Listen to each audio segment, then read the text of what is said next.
Life after lockup. How inmates adapt inside U.S. prisons. The gate closes with a loud metal sound. It is not like in movies. It is slower, heavier. When it shuts, something else shuts too, the life you knew before. For many inmates in U.S. prisons, the first day is not about fear. It is about learning new rules fast. Because inside, not knowing the rules can cost you your safety, your food, or your peace. This is life after lockup.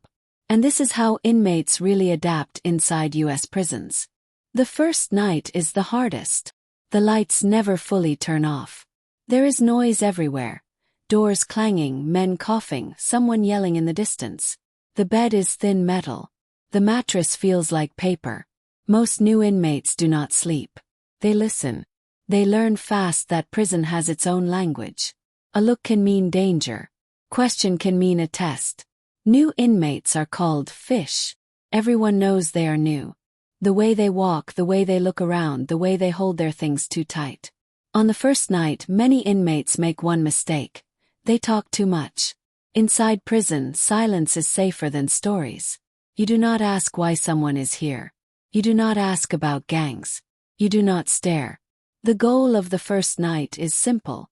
Survive until morning without drawing attention. The rules that matter most are not written anywhere. They are learned by watching. In prison, respect is currency. You do not sit at the wrong table. You do not touch someone else's property. You do not cut in line.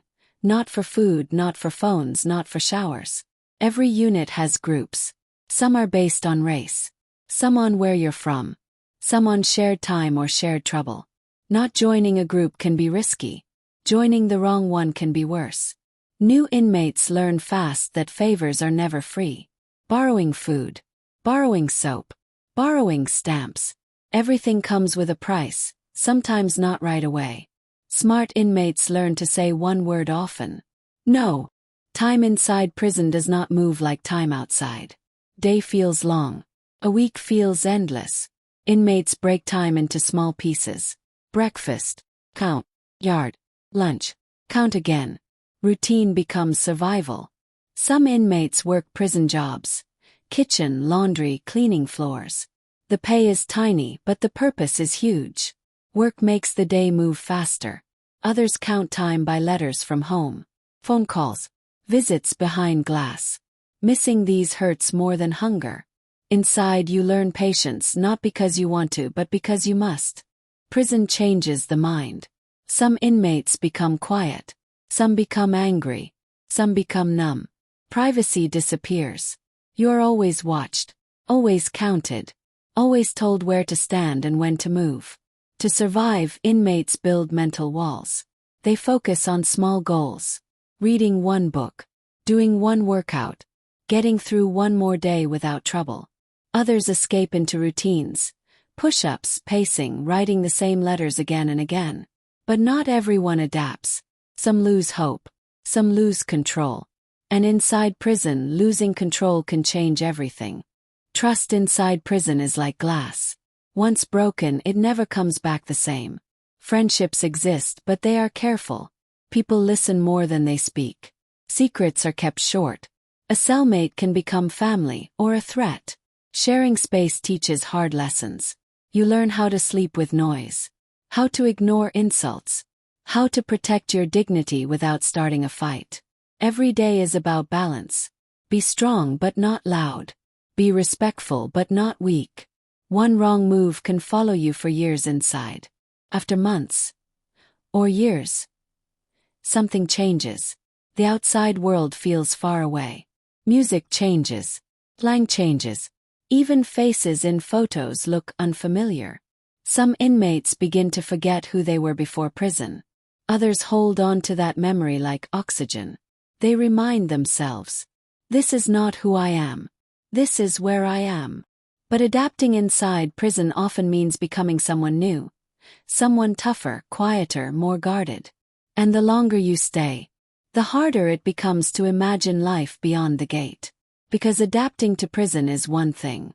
But adapting back to freedom, that is a whole different fight. After a while, prison no longer feels shocking. That is when it becomes dangerous. The mind starts to accept the place as normal. Inmates stop counting days and start counting years. Birthdays pass quietly. Holidays feel empty. Some inmates mark time by other people leaving. A bunk goes empty. A locker is cleaned out. Someone says goodbye without looking back. For the ones left behind, hope becomes smaller. Programs help some inmates survive mentally. Classes, GD lessons, anger control meetings. Not everyone joins because they want to change. Some join just to feel human again, to sit in a room where voices are calm. Others refuse programs completely. They believe caring too much makes the pain worse. Inside prison, everyone finds their own way to wait. Most days inside are boring.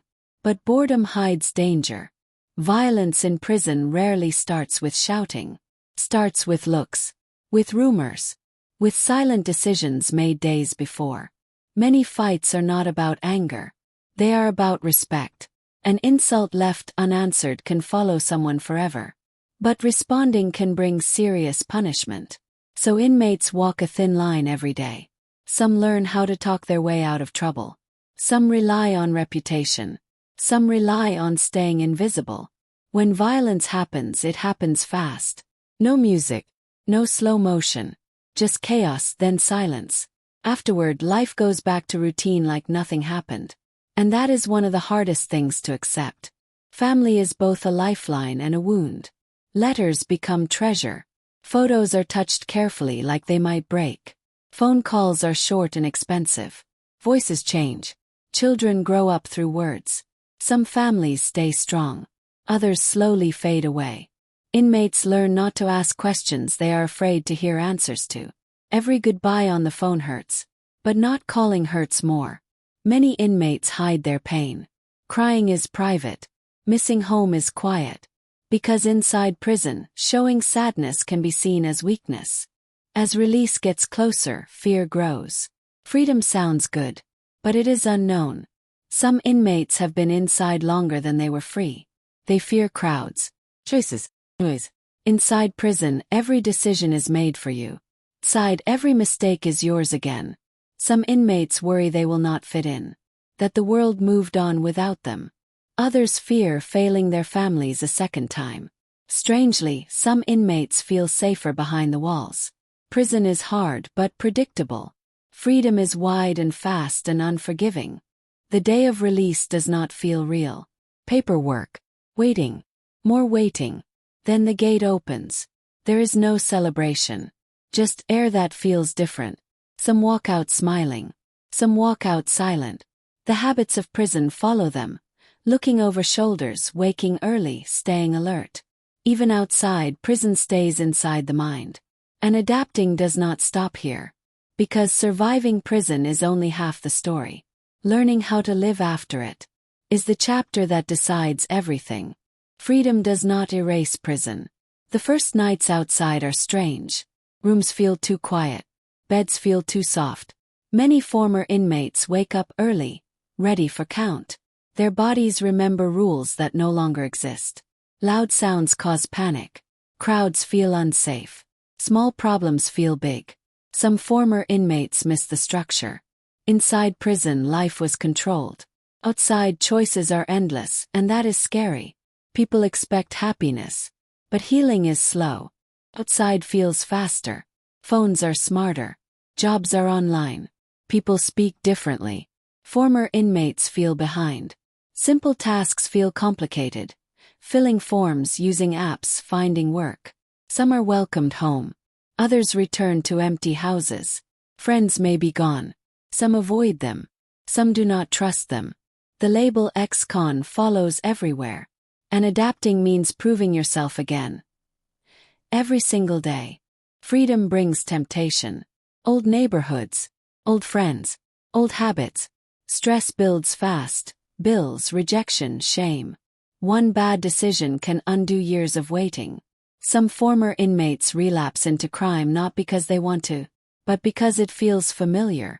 Staying free requires more strength than surviving prison. Rebuilding life is slow and lonely. Jobs are hard to get.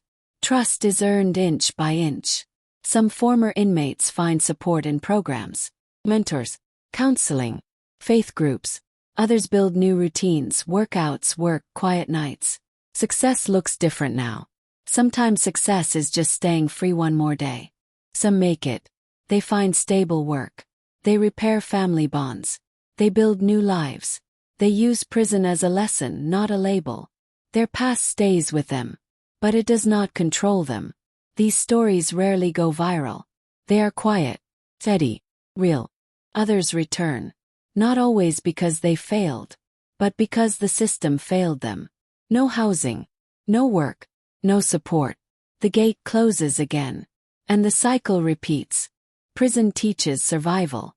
But it does not teach living. Adaptation never stops, inside or outside. Every former inmate carries two lives. Who they were, and who they are trying to become. And the hardest part of life after lockup is not staying alive. It is staying free. Freedom comes with rules. Parole is not full freedom. It is prison without walls. Former inmates must check in. They must follow curfews. They must ask permission to travel, to move, sometimes even to work. One missed meeting can send someone back inside. Living under parole pressure feels like walking on thin ice. Every knock on the door causes fear. Every phone call feels serious. Some parole officers want to help. Others only watch for mistakes. Former inmates learn to live carefully. Too careful. Prison habits are hard to break. Former inmates sit facing doors. They eat fast. They stay alert even in safe places. Kindness feels suspicious. Silence feels safer than talking. Many struggle with anger. Not loud anger. Quiet anger that builds. They were trained to defend themselves. Unlearning that takes time. And some never fully unlearn it. Finding a job is one of the hardest parts. Applications ask the same question again and again. Have you ever been convicted? Some check yes and never get a call back. Some lie and lose the job later. When someone finally says yes, it feels unreal. Many former inmates take any job they can get. Hard work, low pay, long hours. But work brings dignity. It brings structure, something prison taught them to need. Family love does not reset overnight. Some families are proud. Some are tired. Some are cautious. Former inmates must prove change through actions, not words. Being on time. Keeping promises. Staying calm. Children watch closely. They remember absence. Repairing family bonds is slow. Sometimes painful. But for many, it is the reason they keep going. Not all wounds are visible. Nightmares return. Memories replay. Fear comes without warning. Some former inmates suffer in silence. They were taught never to look weak. Asking for help feels risky. But ignoring pain makes it worse. Mental health care is hard to access. And stigma keeps many away. Healing becomes a private battle. Every day offers choices. Small ones, big ones. Who to call, where to go, how to respond to stress. Some former inmates cut ties with their past completely. New phone numbers, new cities, new routines. Others stay close to danger and fight temptation daily. Staying free is not one decision. It is thousands. Most people never see this side. They see crime. They see mugshots. They see headlines. They do not see the long nights of fear. The effort it takes to stay straight. The weight of constant judgment. Life after lockup is not about excuses. It is about survival in a world that does not forget. And for many former inmates, the hardest sentence is the one that never officially ends. Time changes people. But some things stay the same. Old friends reach out. Some are happy to see them. Some want favors. Some want them back in the old life. These moments are dangerous. Saying no feels rude. Saying yes can destroy everything. Former inmates learn that walking away from people can be harder than walking away from crime. Loneliness becomes part of the struggle. Every small mistake feels huge. Being late, missing a call, being in the wrong place. Former inmates live with constant worry. Not because they plan to break rules, but because the system does not forgive easily. Stress builds quietly. Some people break under it. Not from bad intentions, but from exhaustion. Purpose saves lives. Some former inmates help others leaving prison. They speak in programs. They mentor younger men. Others focus on trades. Cooking, construction, driving. Purpose gives meaning to pain. It turns the past into fuel instead of chains. But purpose takes time to find. Even years later, prison follows. Background checks, whispers, judgment.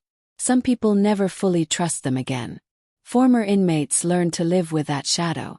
They stop trying to explain. They focus on actions. Not everyone will understand. And that has to be okay.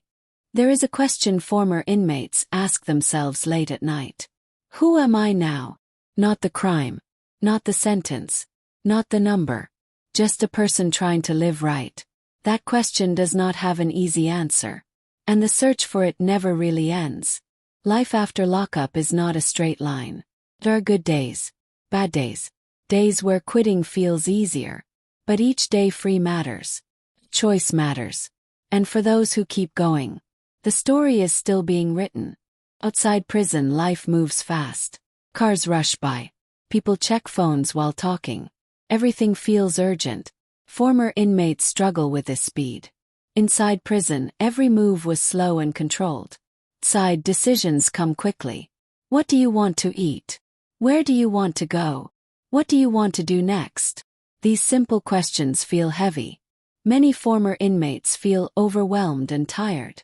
Their minds are used to limits. Too much freedom feels confusing. So they learn to slow life down on purpose. They wake up early. They keep strict routines. They plan their days carefully. Slow living becomes their way to stay stable. Prison teaches people not to trust anyone. Not guards. Not cellmates. Sometimes not even themselves. After release, this lack of trust follows them. Former inmates question their choices. They second-guess every decision. They fear making the wrong move. Learning to trust yourself again is hard. Some start small. Keeping promises to themselves. Finishing what they start. Showing up on time. Each small win builds confidence. Slowly, they begin to believe they can change their future. Anger does not disappear after prison. Hides. Shows up during stress. During disrespect. During rejection. Former inmates were trained to react fast inside. Outside, that reaction can cause trouble. Some learn to walk away. Some learn to breathe. Some write or work out to release it. Anger is not the enemy. Losing control is. Learning this takes time and mistakes. Money creates pressure. Bills arrive quickly. Rent is expensive. Paychecks feel small.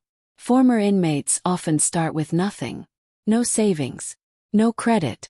Sometimes no bank account. One emergency can ruin everything.